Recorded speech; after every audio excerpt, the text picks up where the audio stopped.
साथियों नमस्कार। मैं अरुण कौशिक, भारतीय प्रदेश अध्यक्ष, अखिल भारतीय परिवार पार्टी हरियाणा व लोकसभा प्रभारी सोनीपत लोकसभा क्षेत्र। साथियों, आज मैं बात करूंगा, कल प्रधानमंत्री जी ने जो देश के नाम संबोधन किया है, देश को कहा है कि भारतवर्ष को कचरा मुक्त बनाएं, भारतवर्ष को गंदगी मुक्त बनाएं। साथियों, बिल्कुल ठीक बात है, मैं इस बात से पूरी तरह सहमत हूं। प्रधानमंत्री जी ने जो कहा है, मैं उसका पूर्ण रूप से समर्थन करता हूं कि देश को गंदगी मुक्त बनाएं, देश को कचरा मुक्त बनाएं। लेकिन मैं प्रधानमंत्री जी से अपील करूंगा कि सबसे बढ़िया बात यह है कि देश को गंदगी मुक्त बनाने का काम ऊपर से शुरू करें। राजनीति में जो गंदगी है उसको ख़त्म कर गंदगी मुक्त राजनीति करें, कचरा मुक्त राजनीति करें। और उस राजनीति में सबसे बड़ी बात यह है कि राजनीतिक सुधार करें, इलेक्टोरल रिफॉर्म करें। और इलेक्टोरल रिफॉर्म कर सबसे पहला जो मैं बात कहूँगा, मैं प्रधानमंत्री जी से मांग करूँगा कि राजनेता या राजनीतिक पार्टियां जो अपना चुनावी घोषणा पत्र पेश करती हैं, उसमें किए गए जनता से जो वादे करती हैं वो वादे पूरा करें। और उसके साथ साथ चाहे वो मंच से कोई भी राजनेता जो भी बोलता है, जो भी जनता से वोट लेने के लिए वायदा करता है या वोट का लाभ लेने के लिए कुछ भी बात मंच से बोलता है, तो चुनावी घोषणा पत्र व मंच से बोली गई बात, इन दोनों को लीगल डॉक्यूमेंट माना जाए और इनको पूर्ण रूप से इनका एक कानून बनाया जाए कि जो भी पार्टी या जो भी राजनेता इस विषय में मंच से या चुनावी घोषणा पत्र से कोई इस तरह जनता से वायदा करता है वोट लेने के लिए, तो वो वायदे अवश्य पूरे करें। अगर वो वायदे पूरे नहीं करता तो ये जनता के साथ बोला गया झूठ है, जनता से को छलावा किया गया है, जनता को छला गया है, जनता की भावनाओं से खिलवाड़ की गई है।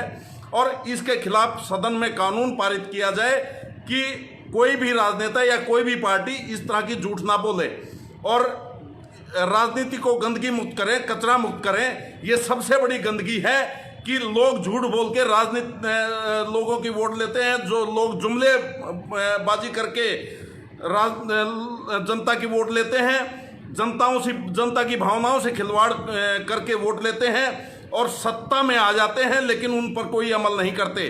तो इस तरह के जो भी चुनावी वायदे किए जाते हैं, चाहे वो मंच से किए गए वायदे हों, चाहे वो चुनावी घोषणा पत्र में किए गए वायदे हों, इनको बिल्कुल एक ऐसा वो बनाया जाए कि इनके खिलाफ कानून हो। ऐसी झूठ बोलने का कोई भी साहस न कर पाए। अगर वो साहस करता है, ऐसा दुस्साहस वो करता है, जनता के साथ छलावा वो करता है, तो उसको आगे चुनाव लड़ने पर उस आदमी के ऊपर, उस पार्टी के ऊपर प्रतिबंध लगाना चाहिए।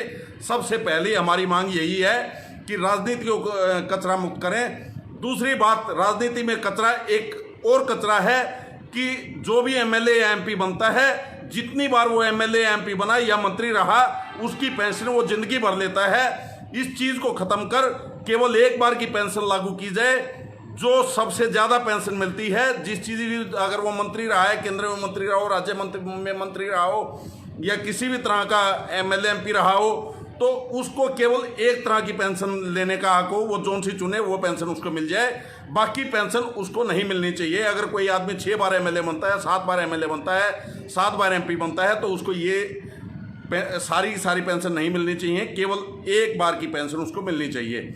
ये भी राजनीति में कचरा है, इसको भी ख़त्म करना चाहिए और ये ऊपर से ख़त्म किया जा सकता है। इसके साथ राजनीति में उम्र की जो सीमा है, ये भी एक गंदगी है। जब आप सुप्रीम कोर्ट, हमारा संविधान कहता है कि 65 वर्ष की आयु से अधिक कोई भी व्यक्ति सुप्रीम कोर्ट का जज नहीं रह सकता। सुप्रीम कोर्ट के जज की रिटायरमेंट, चीफ जस्टिस की भी रिटायरमेंट हमारी 65 वर्ष की आयु में है। तो 65 वर्ष से अधिक आयु के राजनेता राजनीति में क्यों हैं? फिर वो देश की बागडोर कैसे संभालते हैं? वो देश हित में कैसे फैसला ले सकते हैं जब एक जज सही फैसला नहीं ले सकता? हमारा संविधान कहता है 65 वर्ष की आयु के बाद व्यक्ति में इतना वो नहीं बचता, उसका मानसिक स्तर इतना नहीं हो सकता कि वो अच्छे फैसले ले सके। तो देश हित में कोई राजनेता 65 वर्षीय की आयु से अधिक होने के बाद कैसे फैसला ले सकता है? तो राजनीति से रिटायरमेंट की उम्र 65 वर्ष कर देनी चाहिए। ये भी एक गंदगी है, इसको दूर किया जाना चाहिए। और एक गंदगी राजनीति में ये भी है कि हमारे देश की 50% आबादी महिलाओं की है, लेकिन आज तक महिलाओं के लिए किसी तरह का, मैं कहता हूँ, आरक्षण की बजाय रिप्रेजेंटेशन देना चाहिए उनको, कि 50% नहीं तो कम से कम 33% उनको जरूर रिप्रेजेंटेशन देना चाहिए। आरक्षण की बजाय रिप्रेजेंटेशन अवश्य दें, हर पार्टियां टिकटें दें उनको। 33% मिनिमम, अधिकतम 50% या उससे भी ऊपर अगर वो इतना वो दमदार हैं, अगर वो जीत सकती हैं। जब आदमी ज़्यादा टिकटें ले सकता है तो महिलाओं के लिए ऐसी क्यों छूट नहीं है? तो महिलाओं को भी ज़्यादा से ज़्यादा हर पार्टी टिकट दे, मिनिमम 33% और मैक्सिमम 50%। बल्कि इस तरह कानून सदन में पारित किया जाए।